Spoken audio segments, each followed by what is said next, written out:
You didn't want to kick us off? It's your birthday. As you can all see, welcome. First of all, hi guys. It feels like it's been a while. Has it been a while? Yeah, I mean, we recorded a few and then we had a week off somewhere in there. So it's been like a couple weeks since we've been in here, or 3 weeks. We haven't recorded for like 2 weeks. Wow. Yeah. Guys, welcome to my birthday. This is this is Dad's birthday episode. It sure is. Literally comes out on your birthday. My birthday is September 3rd. I was born, I think, at like 8:57, almost like 9 o'clock in the morning. I was born in Los Angeles, where we are, even though I lived in Minnesota for 25 years as an adult, where I got this little blondie over here. Yeah, his favorite child. And a few more. They're all my favorite child. Then you added me. And now you're my next favorite child. Yeah. When I'm by myself with them, I look at them and say, "You're really my favorite." Do all parents do that? Yeah. They all do it. It's a lesson we take in Parent 101 for the ones that have gone to class. That's what we learned. I see where you got that. Yeah. What's some birthday advice for everybody?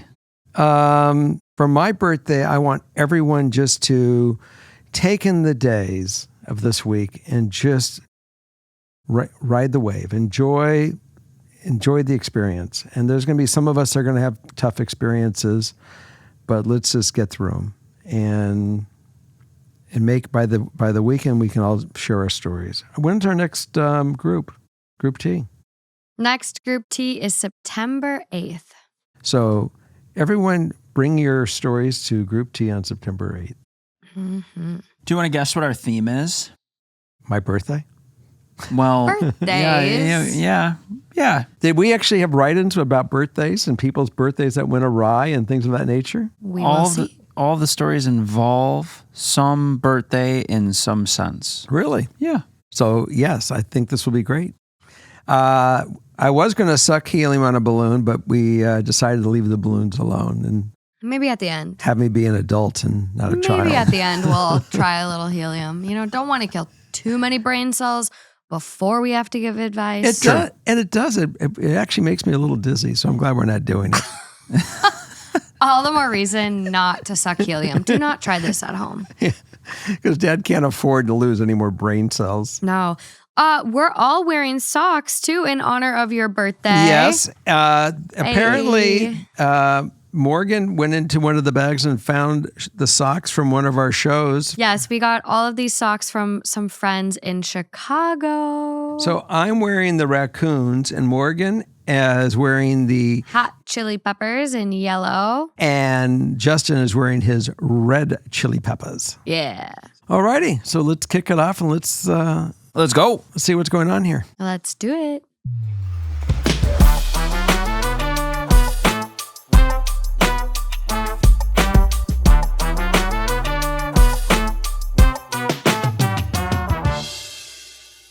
Story read number 1.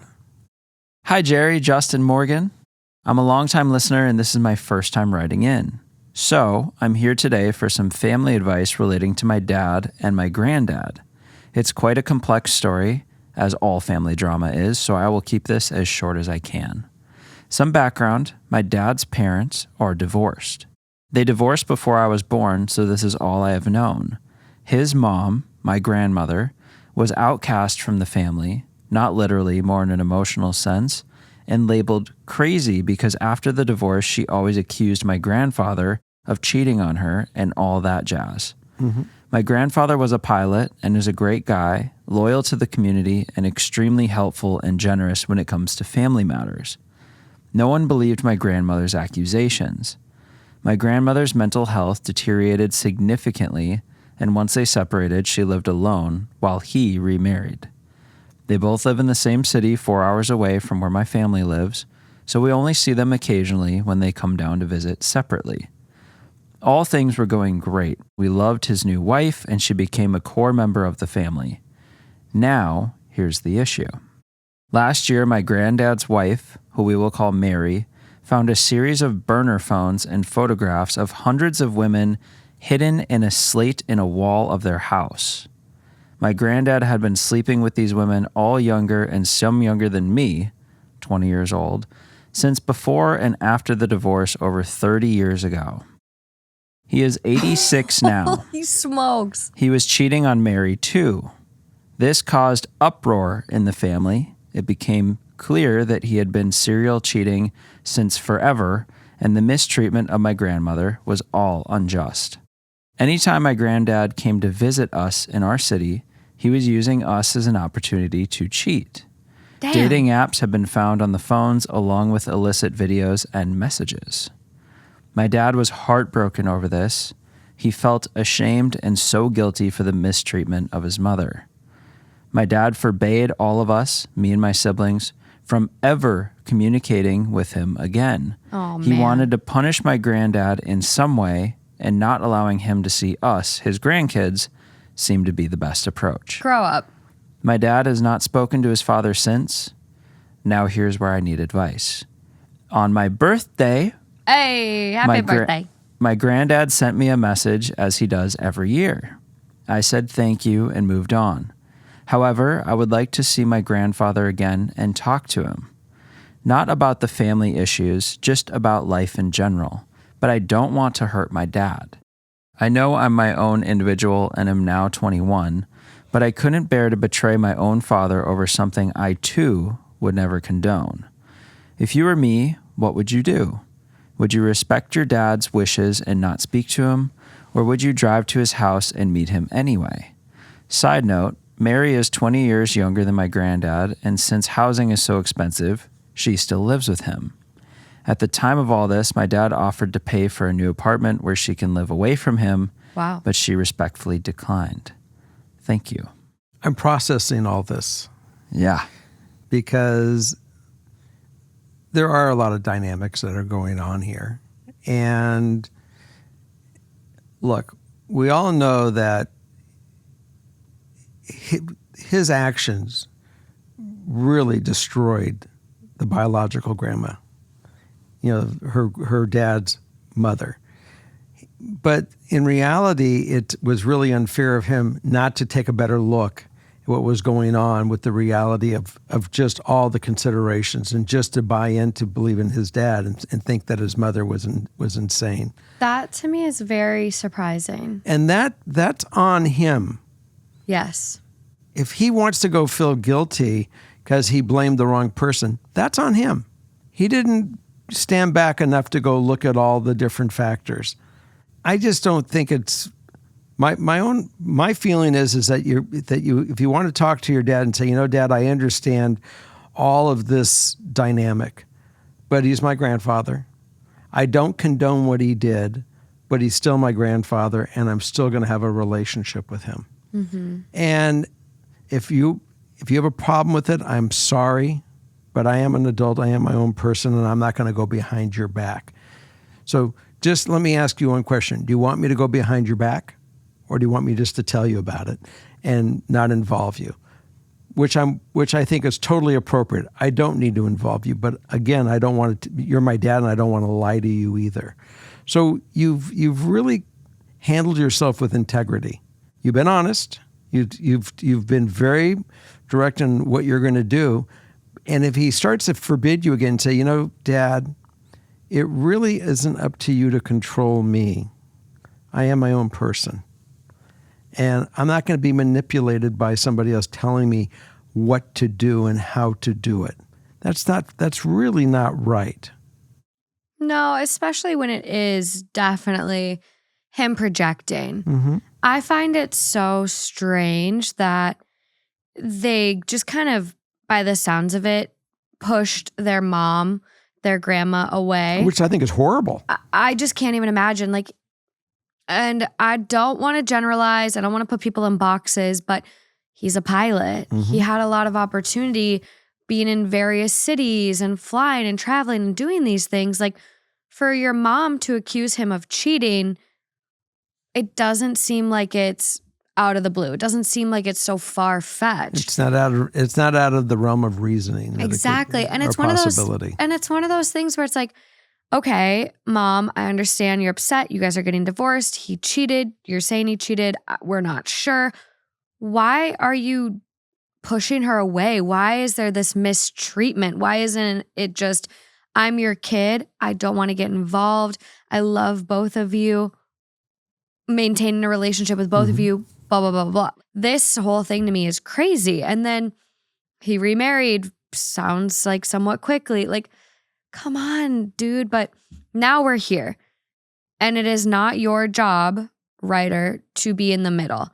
My biggest pet peeve is when families go through divorces, is when you'll have someone who married into the family and they get divorced and they're almost treated like they're not your family anymore. And it's like, no, that is still your grandpa. That is still your uncle.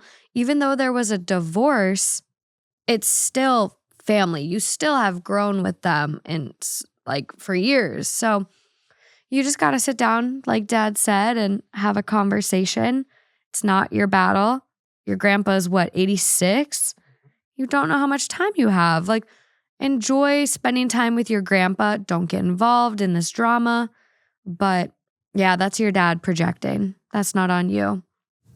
Well, and the thing I'll add is the tendency to try and punish people through other people so bad. is very common, but really never punishes that person the way you think it will. It more affects everyone else. And so I think you could point that out where it's, I know you're trying to punish him by commanding us, but really that's just punishing all of us when, that's kind of our decision to make of how to handle this with him. You can handle your relationship with him, but mine is not for you to dictate just simply because you think it'll hurt him by doing so, because it's going to also hurt me. Yeah. So on the nose. It's a tough one. I think, he's obviously very upset, ashamed of himself, guilty, whatever. But spend the time making amends with your mom and treating her better. And if you don't want to have a relationship with your dad because of what he did, then that's on your dad. But you can have a relationship with your grandpa. You're just going to have a tough conversation with your dad. And it might not go well, but he's got to respect your boundaries. That's not your battle to fight. That's right. All right. Well, I think we all had our say, and we're going to move on to number 2. Before we go to number 2, I'm sure people are going to have their comments as well. Yeah. And for sure. Well, there's going to be a lot of happy birthday, Jerry comments, but also make sure to go give your thoughts on all these stories too, because that's important. Okay, number 2. Hold on. Are you enjoying that chair? Yeah, I was just sitting on the blanket. Find that thing comfy? I actually love this chair, yeah. You do? Okay. Yeah. You're the only hater. Ready? What number? We're going on number 2. Did you see how I did that? You almost forgot. Don't pretend like that was planned. I'm 67, guys. Almost. I guess when the episode. Yeah. Well, when we were talking 2.5 hours. I was talking to a friend of mine in Sydney who Jess, and when Jessie did it, I decided it is my birthday as far as Sydney, Australia goes. That's true. Okay, number 2. Hi guys, I've been listening for a while. I see how your family dynamic is, and I need help to save mine or to learn how to live without them. I just recently found out a few things about my stepmom. Little backstory. I had to move in with my dad and stepmom my freshman year to my junior year of high school. I am 21 now and just found out when I was living there, she would take pictures of me sleeping and send them to her friends. I was probably 14/15 at the time, so I was a minor. I also found out she has been telling people I'm a horrible person and trying to get people to turn their backs on me. When I confronted my father about it all, he said it's, quote, that's just her. So I cut contact with her, and I have not been in contact with her since February of this year. Well, I turned 21 in April, and I found out she had told people I looked like a whore/slut on my birthday. So I completely blocked her on everything except for Facebook so I could see pictures of my little brother. I had confronted my dad about it, and he does not care and does not do anything about it. He doesn't try to talk to her, and he sure doesn't believe me. I'm 21 and I want to start healing from my childhood, but I feel like I'm stuck in the same cycle with my family. I just don't know where to go from here. Ideal outcome: for my dad to realize how awful my stepmom is to me. Additional info: she's been in my life since I was 6 and has never claimed me as her child. Well, you know how that would have worked in my life. It wouldn't have. I would have gotten rid of you. No. What? No. Why'd you No, do- but some parents, we've seen this dynamic quite a bit, and it's unfortunate. It's just the worst. Fuck. I can't even talk. I'm so flustered by it. Any time during the period of me being a single dad, if I went out with anybody, if they didn't get what it is that I have kids, it wasn't going to work out. But that to me is where a parent should be. And obviously we have now found out, and I've witnessed it in the past growing up when I was, I remember guys in our neighborhood that would divorce their wives when I was in high school, and they would go out with girls that were seniors or freshmen and seniors in high school or freshmen in college. I couldn't believe what was going on. Successful men, doctors that did it. And the only thing that I can really tell you is that, what do you do in this? You do what feels right for you. And if it means cut these people out of your life because they don't respect you, that's really where it is. Where do you bring your own self-respect to say, I am sorry, I'm not going to tolerate this abuse? Because it is abuse. And if his wife is so insecure that she has to bash you to make herself seem better, starting when you were at the age of 6, sorry, I have no tolerance, zero tolerance for this. And I hope that you have zero tolerance for it. And you can just say, Dad, for right now, the way it is, I can't have a relationship with you because you're a couple. You and her, and you're not standing up to fix this issue at all. I understand you have to value your marriage, and I understand this is a marriage that you still want. I don't understand how you would want to make love with a woman and be with a woman and live with a woman that does this to your daughter, part of you. But that's something that's his decision. Your decision is what works for you. And if this is working for you and you can, go through these bad feelings every day and this battle and this is okay, hey, who am I to say something? But wouldn't work for me. And I would, in a different environment, if any of my kids were going through this with someone I was with, it wouldn't happen. Well, stepmom's creepy. Ugh. Weirdo. I don't understand that. And she's obviously very insecure and has a lot of, issues with things within herself. I don't know what brings you to do stuff like this, but when it comes to your dad, it is out of your control and it's really hard and it sucks. But if he won't ever realize it, then at some point I don't know if accept is the right word, but you got to just kind of accept it and move forward, understanding that may never change. Yeah. And if it doesn't, then you got to put yourself as far away from harm's way as you can, which may mean taking a step back from seeing him unless he can help to try and see your side, or just even going more dramatic just to avoid this in your life because you don't need this. You blocked her, yeah, but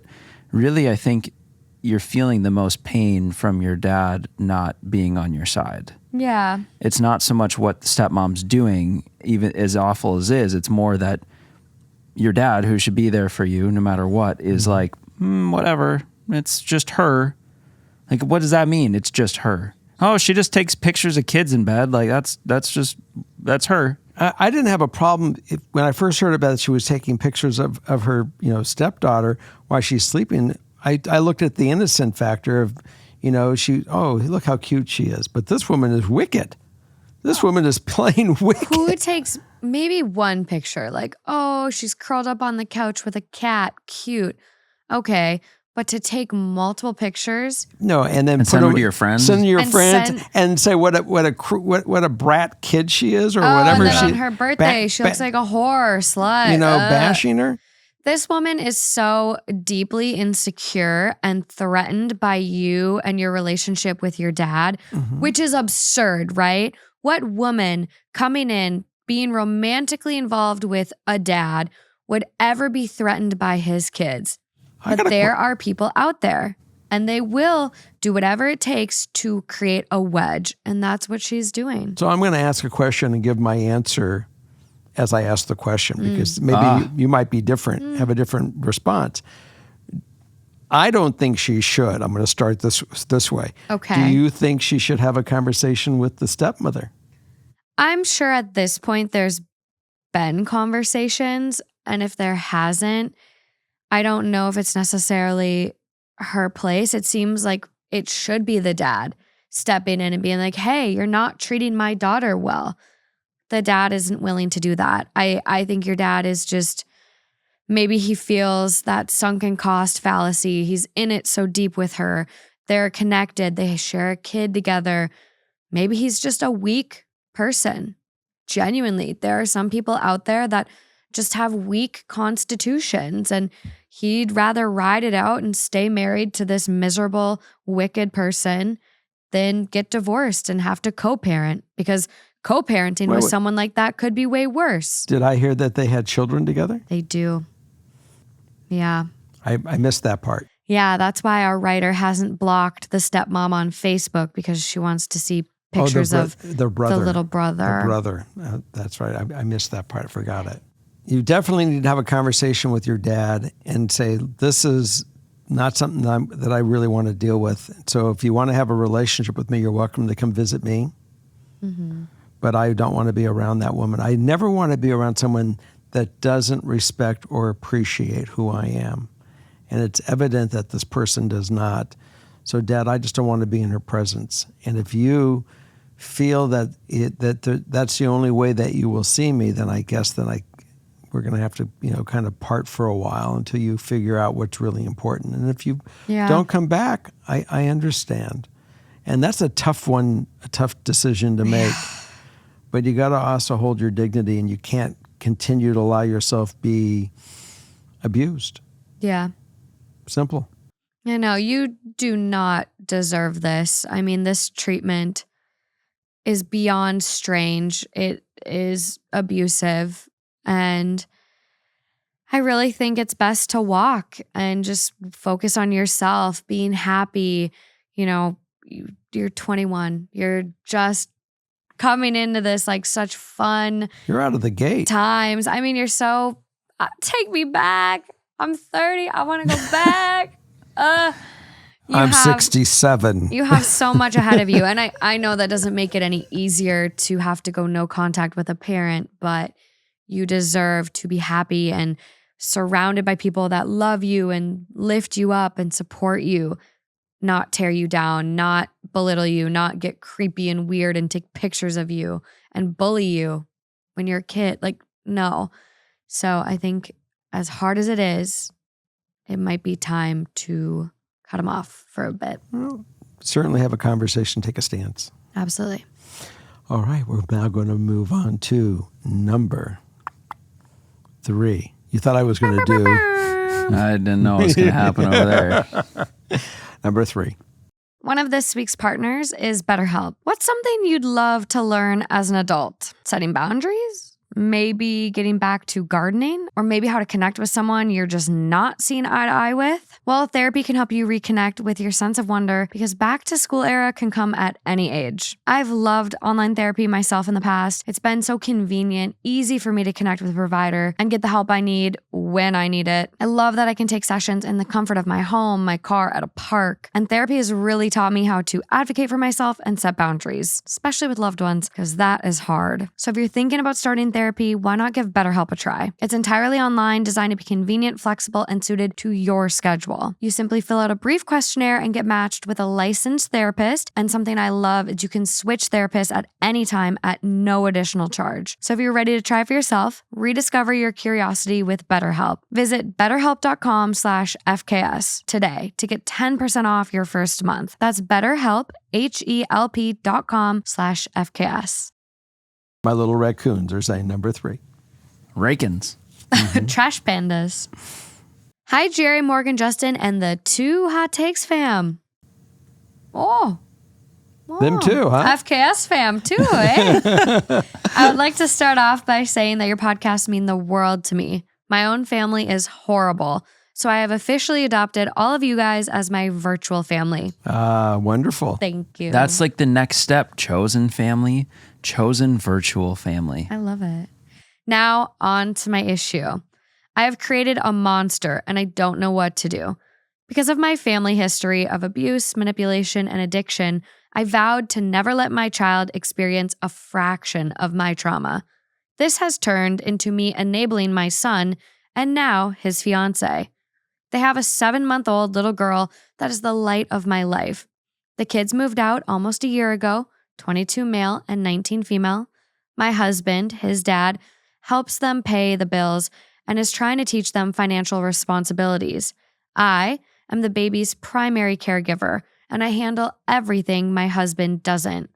Kids need personal hygiene products. I will get it for them, and everything from laundry detergent to diapers. I make sure they have whatever they need. They chose to pursue the trad wife rigmarole. I watch the baby, including overnights, almost every day. I am disabled. They both know that. They know I get injections and sometimes have to use a walker or a cane. Lifting a growing baby is really putting a toll on my body, and my wonderful husband often lifts her for me. Yesterday, I had the baby for 6 hours, and they picked her up for only 2 hours before later calling me asking if I would watch her overnight because she was fussy and wouldn't eat. By the way, she ate fine for me and slept through the night. I told them I would watch the baby until 3 p.m. today because it's my daughter-in-law's birthday, and then I sent them $25 to go get sushi for a birthday lunch and gave them $25 in cash for gas, but it wasn't enough for them. They asked me to watch her overnight again. I said no, because I'm in a lot of pain and I just physically could not handle it. Now they are mad at me and would barely speak to me when they picked up the baby. I didn't even get a thank you. How do I fix the mess I created? I know this is partly my fault for enabling them and partly their fault for taking advantage of my kindness and love for my granddaughter, but I'm emotionally and physically exhausted.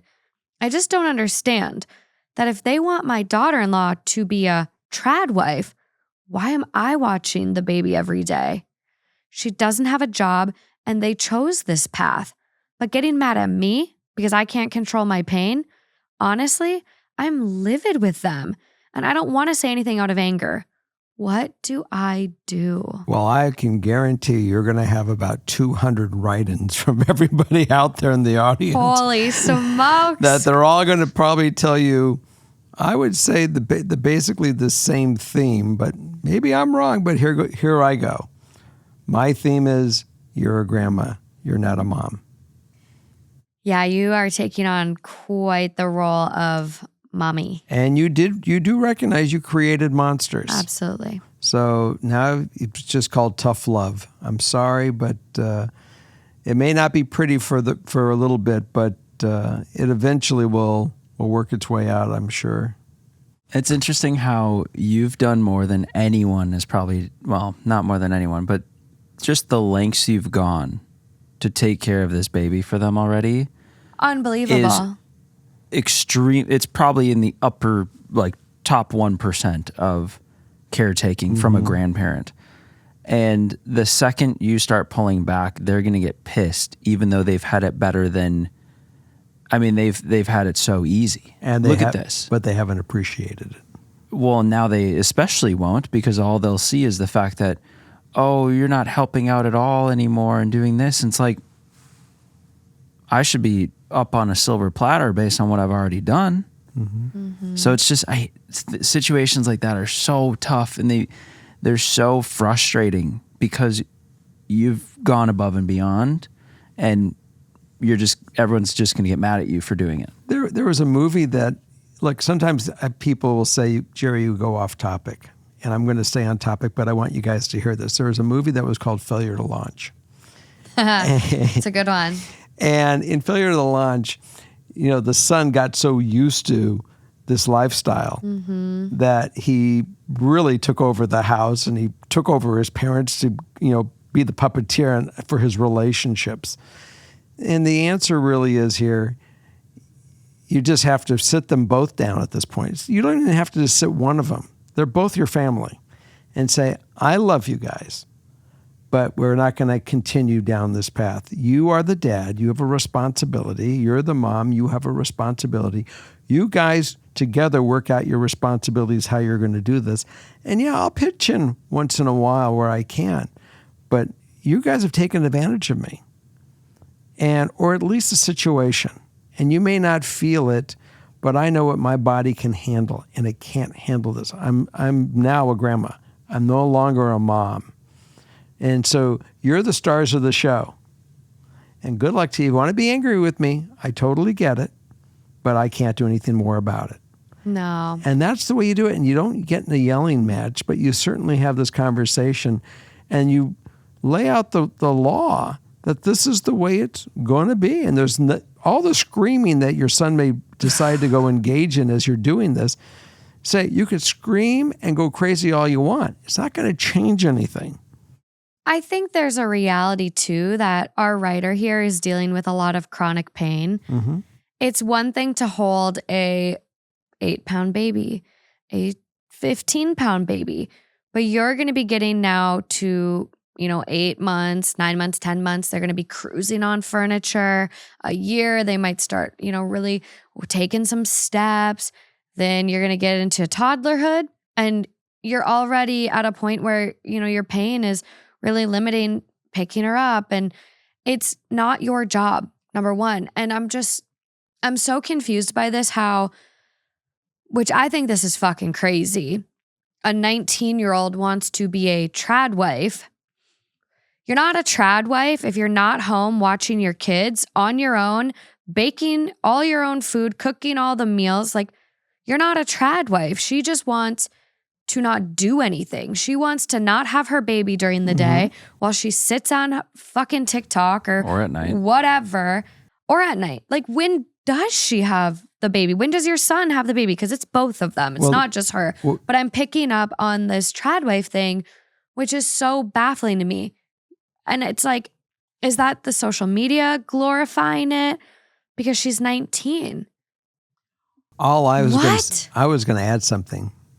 What I was going to add is, why would you want to take their experience of being parents away from them? And I think that's a great way to put it. If this were me and I was going to have a conversation with them, I would not mention feeling taken advantage of. I wouldn't use anything that could be construed as negative. Don't open that door because you're already going to have issues. If this were me, I would say, I love you both. My chronic pain is just really, really limiting what I can do.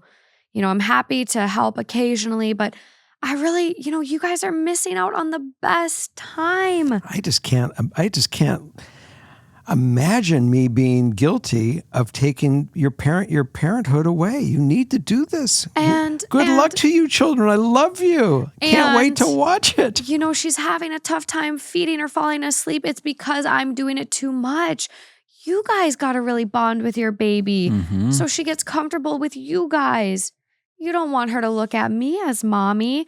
That's you. That's your job. Have a good time. I love you guys. Here's your little baby. And I think keeping it positive like that should help prevent any downfall. I've got Justin tapping at my screen though, and I didn't read the additional info or ideal outcome. Let's go. So ideal outcome, I would love to figure out how to stop enabling my son and his fiance without causing drama. Additional info. My son is bipolar 1 and rarely takes his meds. He has threatened to keep the baby away from me during past arguments. This has led to me feeling like I have to give them everything they ask for so they won't keep my granddaughter away from me. Don't get in a game of playing politics with them and just stick to your guns, and they'll give up on all that nonsense. I think it might have some growing pains initially. They're 22 and 19. They're stamping their feet. They're being children. They're going to pout. They're going to pout. They're going to be manipulative. They're going to threaten you with shit like this. Well, they'll actually have to take care of their baby. And the reality is, when you do help them, they're going to love and appreciate it that much more. Trust me, after having to be a parent full time on their own at 22 and 19, they're going to come crawling back to you. I can't even do that. Me, 30, imagining me with a baby now, I could have a panic attack just thinking about it. Like, it's a lot of work. And so I think it's going to be tough at first, but I do think they'll come around. And I think overall, all of your family will be better for it. Let us know how you're doing. Oh my God. Yeah. Keep us posted. Everyone. And by the way, posted. read the comments. This one's going to be a powerful one. Absolutely. I predict it. Wow. I'm like really, I'm just so curious. I just want to be a fly on the wall in your house. This trad wife stuff is very fascinating to me. So are you asking her to put a camera in the corner so you can watch this thing? If you would be so kind. We're going to move on to number 4. I'm just so not resolved with this one. I feel like there's so much left to be said. We're going to move on to number 4. I'm sorry. No one yell at me in the comments because I know there's so much to unpack here. We're going to move on to number 4. I feel like, we're like the old records and the needle's stuck. Oh. I'm just going to knock the record player a little bit. What number are we on, Morgan? Okay, fine. What number are we going on? Move along. What number, Morgan? Look at me. What number? Number 4. There we are. Another one of this week's partners is Raycon. There's nothing worse than overpaying for something, especially when it comes to electronics. And usually you think big name equals better product. That's not always the case though. With Raycon's everyday earbuds, you're gonna get the same, if not better, audio quality that you would expect from the big guys at half the price. And they pass the shake test. These bad boys can go through jumping jacks, burpees, riding a horse, running, and not fall out of your ears. And still be comfortable after wearing them for a long time. Which, I don't know about you guys, but some of the big guys' earbuds, after 30 minutes, my ears are dying. These everyday earbuds from Raycon also have active noise cancellation, ergonomic design, and multi-point connectivity, so you can pair with 2 devices at once. And they're weatherproof and sweat resistant. Raycon offers a 30-day happiness guarantee. No harm, no foul to try them then. Go to buyraycon.com/FKS today to get 15% off your Raycon order plus free shipping. That's right, you'll get 15% off and free shipping at buyraycon.com/FKS. buyraycon.com/FKS. Let's go to number 4. Hi guys, I've been here since the beginning. I love you all so much. I want to share something that's been bothering me for 5 months now, and I'm seeking some advice. I'm a 25-year-old female and my boyfriend is 28 male, and we've been dating for about 2 years. Early in our relationship, I became close with his best friend's girlfriend. We bonded over our shared love for sewing and even discussed starting a business together. Despite our busy schedules, we made time to meet and work on our project at my place. I live by myself, and she lives with her entire family. It was a dream for both of us, and she pushed me to pursue it. Our boyfriends would hang out while we worked, and everything seemed perfect. We even talked about buying sewing machines and renting an office together. Around February, during a virtual meeting with her to discuss a new project we had, I found out that she had bought the sewing machine without telling me. I was heartbroken, not because she got it, but because she didn't share the news with me. I told my boyfriend, and he was shocked too. As we continued working on a new project, I realized I was doing most of the work. I had a blackout at my apartment for about 12 days, and she didn't offer any help. This made me realize our responsibilities were absurdly unbalanced. Feeling burned out, I told her I might not continue with the project. Her response was dismissive, and I was shocked since she knew how much this meant to me. I decided to end the business partnership after we finalized the project, but worried about its impact on my relationships. I explained my reasons to her for ending the partnership, emphasizing the need for honesty about our main job workloads and proper delegation so we could make it work. She didn't respond for 2 days and acted like nothing happened, sending me texts related to other topics and sharing reels/TikToks. On my boyfriend's birthday, she acted like everything was fine. I was extremely uncomfortable and confused about why she couldn't address my concerns. The day after the party, she finally sent me a proposal to be partners, but by then, I was already done. I told her I didn't have the time for our project and suggested we might collaborate in the future. She stopped all communication, except to ask for our social media passwords. She went on a trip for 3 months. During that time, my social media presence grew significantly. I noticed she muted my account and didn't see my IG story, and I feel like she's influenced other girls in my boyfriend's group. I'm sad about losing the friendship, and the current tension is affecting my relationship with my boyfriend, since we, of course, will be seeing each other now that they are back from the trip. I don't want to hang out with the group, but they are my boyfriend's best friends and the only group of friends we hang out with. Am I the asshole for ending things and pursuing things on my own? Should I talk to her even if I don't want to? I feel like we are rivals now, especially since she is also posted on IG and I'm seeing the other girls comment on her post. Ideal outcome, to have a good relationship again. She was my only friend to who I could talk to about sewing and fashion. It seems as the story was read that there was not good communication when you were frustrated when she bought the sewing machine. Now, I don't know if that was a big deal in reality, but it was a big deal to you. And because it was a big deal to you, I think that you should have engaged in a conversation where you could discuss what your guys' duties are in this business. 'Cause I thought it was really a business from the beginning that you guys were partners in.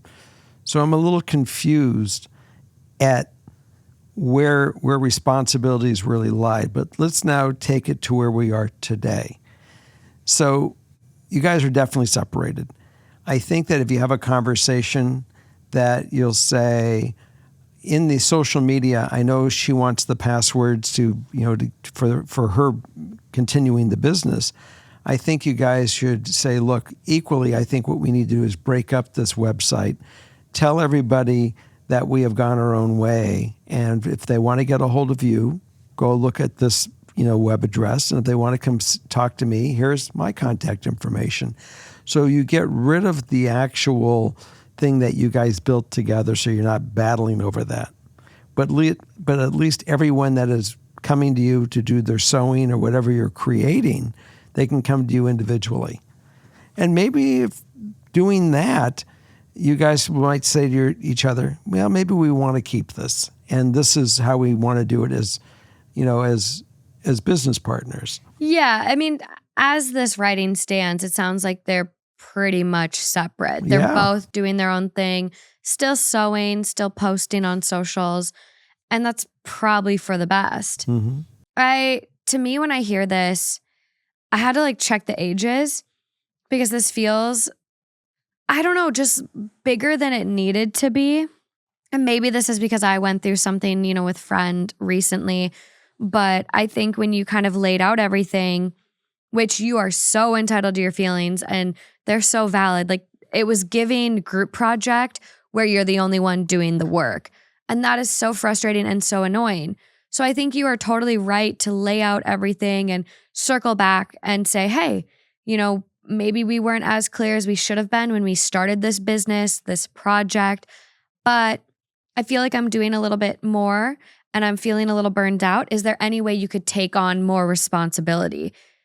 Giving someone 2 days to kind of come up with their rebuttal, that seems fine. I think, by the time she came back, it was 2 days later and you were already over it. You were done. I myself had a friend thing pop up recently, and it took me and this person 2 months to finally get together and talk about the issues, or a month. I felt like forever. I was on pins and needles. And I get where you can be anxious, but some people just need more time than others to process and get their thoughts together and come to terms with things. And maybe that's what she was doing. So now maybe she feels blindsided by all of it. All said and done, I think you guys can still be friends. You might just have to kind of bite the bullet and show up to the friend events, hang out, try to build the bridge, smooth it over, and make an effort to reach out. It's going to be awkward, but you might have to be the bigger person if you want this all to go smoothly. Communication is really important. If you're going to be in any kind of friendship and have it work, you guys have to communicate. Justin's favorite word. And the fact that you have cut communications and some of this stuff only leads to the destruction of the friendship. And it's tough. Like, I feel like for me, especially with girls, like, we're so emotional and so many things can feel like little snubs, even when they're not, or the person didn't intend it to be. So like her buying the machine and not telling you, did she not tell you within a day? Did she not tell you within a week? Like it could have been just an afterthought, or I don't know. It's hard because a lot of us overthink things. I'm very guilty of that. But maybe it wasn't as, cruel intentioned as it felt. I think you just got to break the tension. Yeah. Like if you just bring it up, get it out in the open, because you will see each other and it's going to continue to get more awkward. So if you know that's the case, it's an infection. Then bring it up and get it out in the open. Have an open conversation about it.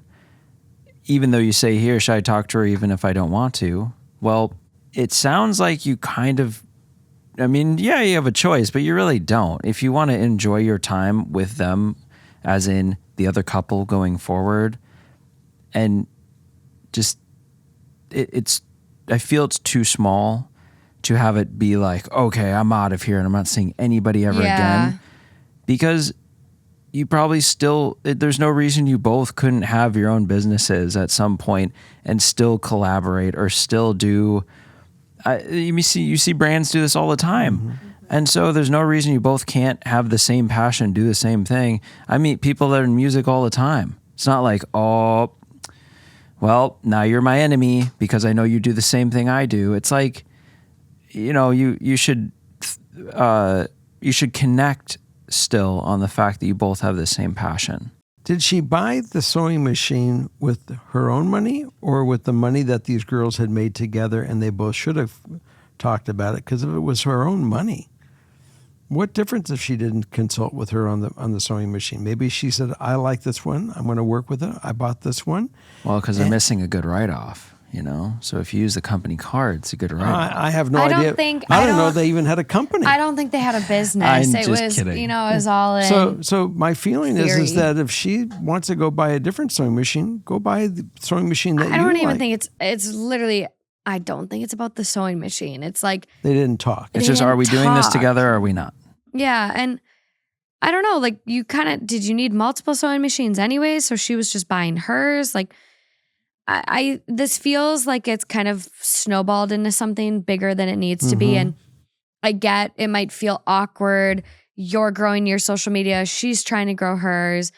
It could feel like you're competing, but there's enough ponds out there. Like there's how many Reddit podcasts now? Like since I started mine, there's been 1 million that have popped up since. And there's enough. There's, enough enough room. There's a lot of for sewing that multiple can sewing. go around. I'm going to enough. say this, and then maybe we can move on. But here's the crux to it. It's like getting a sliver. If you don't take it out, it just gets infected. So your relationship has gotten infected. The only way you can get rid of the redness is really have a conversation and get it all out. Yeah, and I wouldn't, what? Oh, I was going to say I don't like the word infected.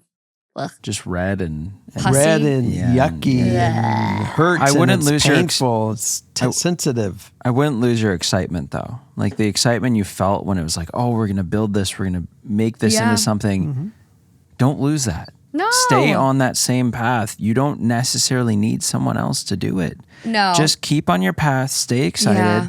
You're also, who knows, your styles of sewing might be different. You might have different passions of what you want to make or do with it. So stay on that path and don't lose your love of it over this. Absolutely not. Yeah, you can do it on your own. Don't let imposter syndrome stop you.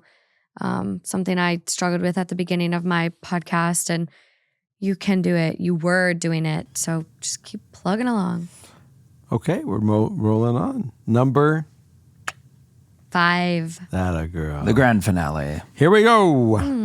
Why?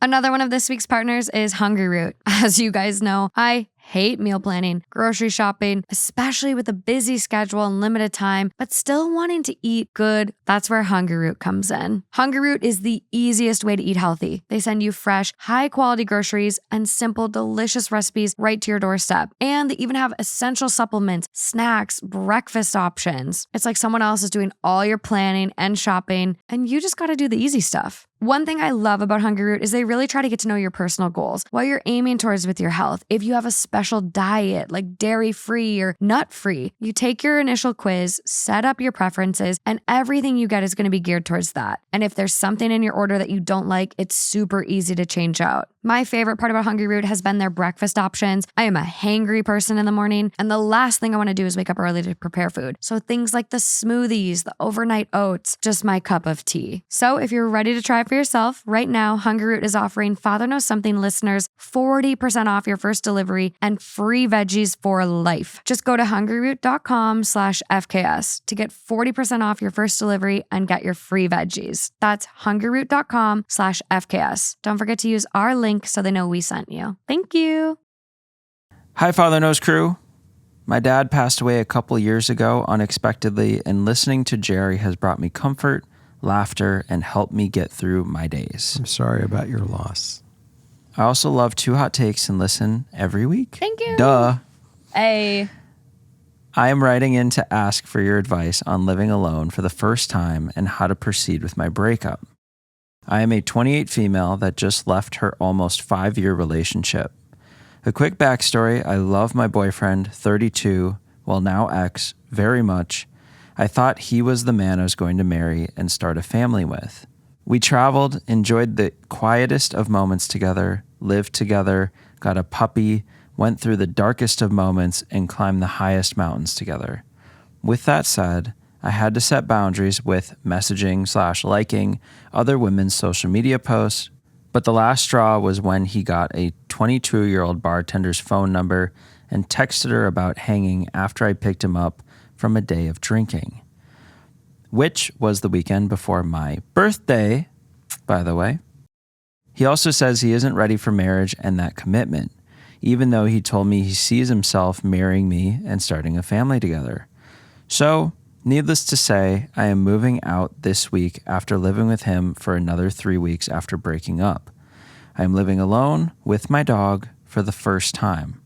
While I'm excited to decorate as I please and experience being alone, I am terrified.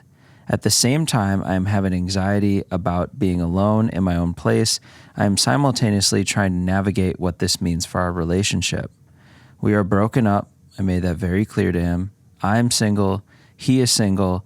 Yet he talks about us keeping in communication, him possibly getting our dog every once in a while, and he wants to help me move into my new place. I just don't know what to do.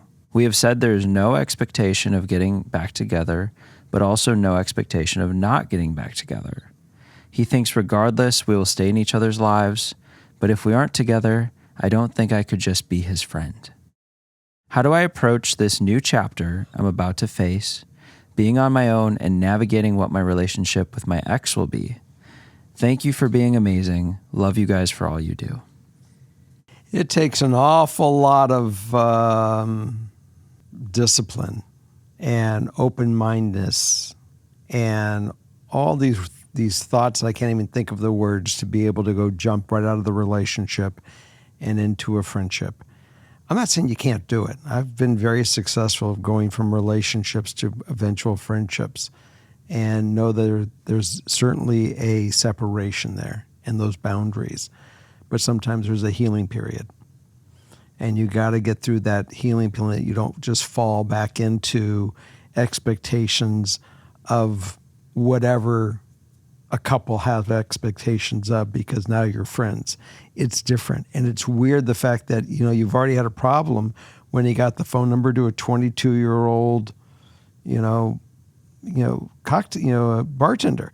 If there was no emotion that he asked a 22-year-old bartender for her number, then you had that chance to be able to be just friends and not have any other issues. But it's too raw for you. And that's why it doesn't work yet. So go heal.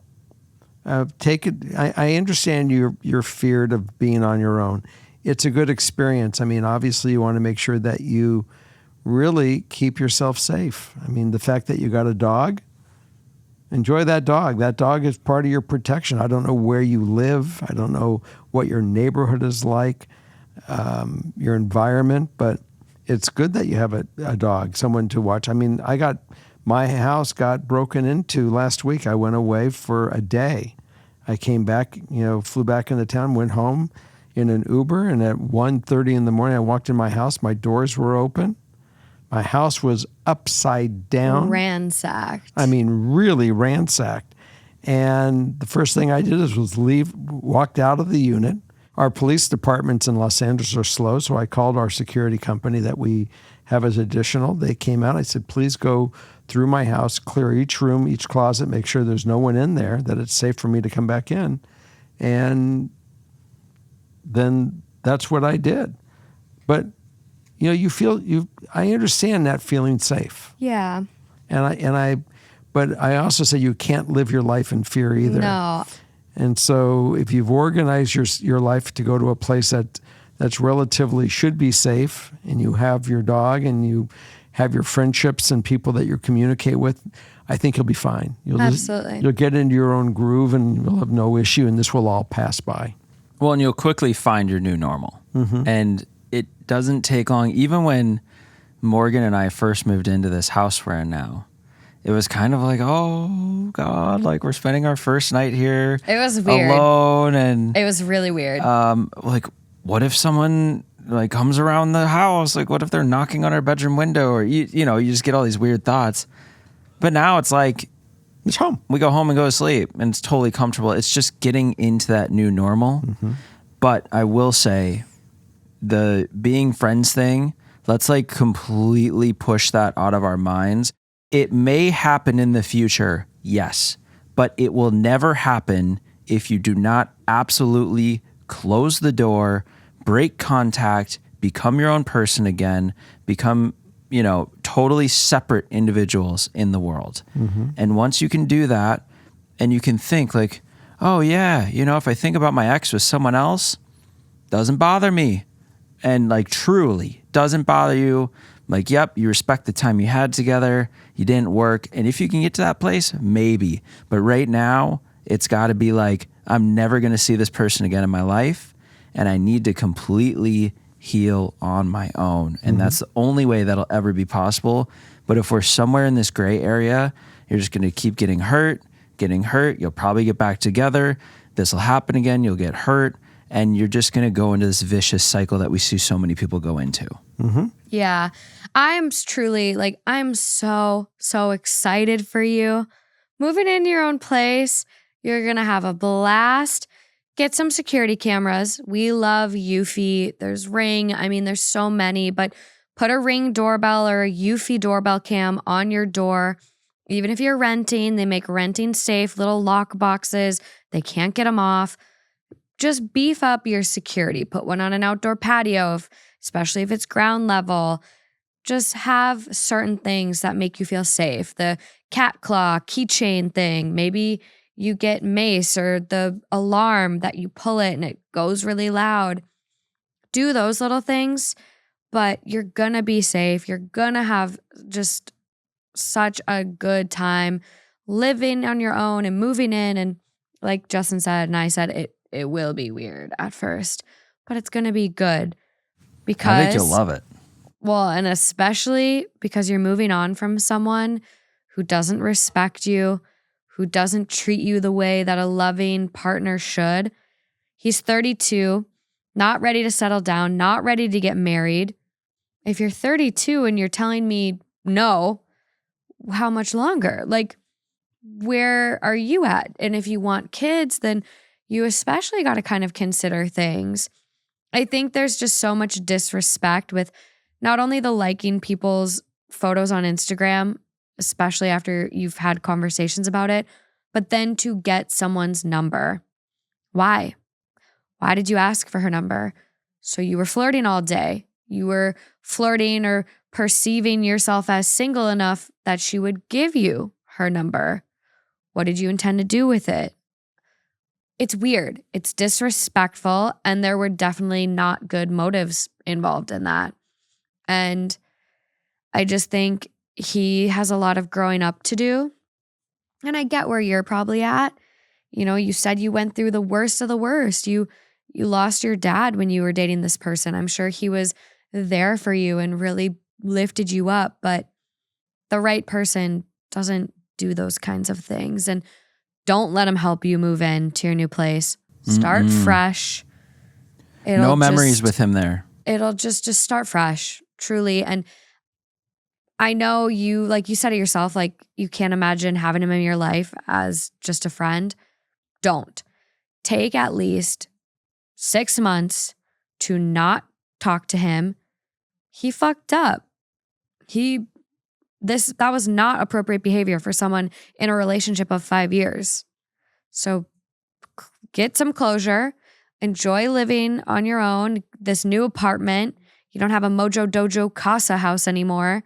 You know, you got the Barbie dream house Well, now. truly break up. If we're going to break up, like you say, we are broken up.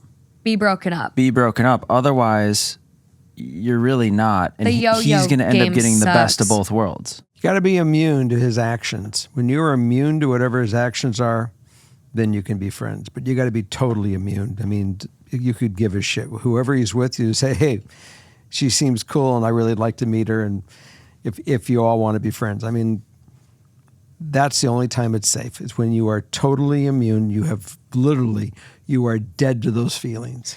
And it does happen, but it takes time and distance. I remember like hooking up with an ex and I was so sad we had broken up, and you know, it had been a year and he had had another relationship and I had had another relationship, but I still was like, oh, what if he's the one that got away? Hung out, we went to a concert, quickly realized, no, let him get away. Like, it does fade, and you got to focus on yourself. You got a lot of good, exciting things ahead of you, and I'm glad you're keeping the dog. Yeah, and I'm glad that you moved on now so you're not wasting any more time. That's the most important thing. For sure. Well, you've already done the hardest part. Yeah. You already DDD'd. Let's roll on. Yeah. Okay. That's it for the show for this one, but we have Patreons coming up. Yeah. There's Patreon, yeah. Morgan was a little disappointed that we weren't going to cram more in, and Justin says, no fear, honey. We got plenty of the same story for Patreon. So Got some juicy ones. Okay, keep the theme alive. It's Jerry's birthday. It's my birthday, so jump on over to Patreon, and we got more stories for you. That's right. And for those that are new, don't forget, hit the subscribe, the like, the comments, do it all. Yeah, tell us what you think. And most important, we are on the 8th of September. Group T. That's in 5 days. And if you're hearing this after the 8th, that's okay. Head over to Patreon. There's free stories on the Father Knows Patreon now. There's free stories on Two Hot Takes Patreon. Both are really an amazing community, and we'd love to have you join. So no fear. There's always Group T's coming up. And group teas are my favorite because we really get to talk to everybody. Yeah. So I love it. Bye. Good night. Bye.